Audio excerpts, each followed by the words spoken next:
Yo, what happens when two of the most respected names in hip-hop go head-to-head? But it never turns violent. We've seen 50 Cent involved in some seriously heated beefs over the years. Ja Rule, Irv Gotti, Murder Inc. That whole saga got real. But when 50 clashed with Jadakiss, it hit hard lyrically, but never crossed the line. Today we're breaking down why this beef stayed on wax, and how these two artists kept things raw but respectful. Tap in. In the early 2000s, 50 Cent was the most dominant force in hip-hop, and he wasn't afraid to confront anyone who stood in his way.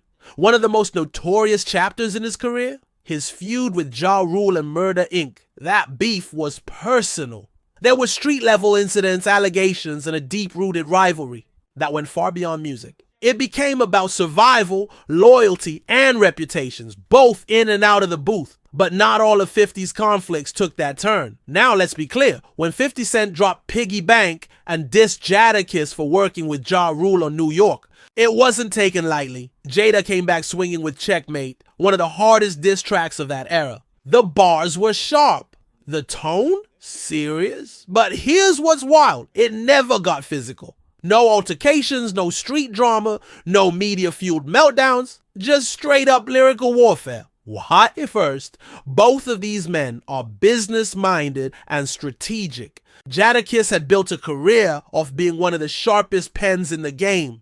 He wasn't out to prove something in the streets. He already had the streets. And 50? He was too smart to create a second Murder Inc. scenario with another New York heavyweight unless it was worth the risk. Second, there was a mutual respect. Even through the tension, Jadakiss and the LOX were known for keeping it authentic. Their response wasn't clownish or gimmicky. It was lyrical, direct, and mature. They knew the line between defending your name and escalating to chaos. Also, let's not forget the industry was watching. After the Murder Inc. conflict exploded, everyone understood that some beefs could spiral into situations nobody wanted. Both sides likely knew the value in keeping this competitive, not dangerous. Years later, the beef faded, and surprisingly, there was peace. Jadakiss even showed love to 50's business moves in interviews. 50 never revisited the conflict. And just like that, it became another part of hip-hop history that stayed where it belonged. On records, not in hospital rooms or courtrooms.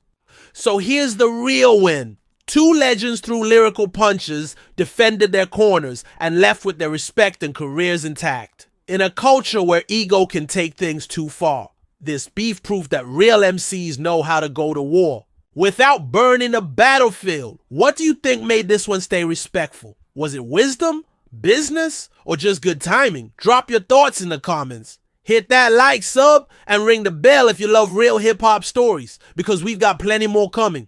It's Celeb Beef, where pop culture craves. It's Celeb Showdown starting off.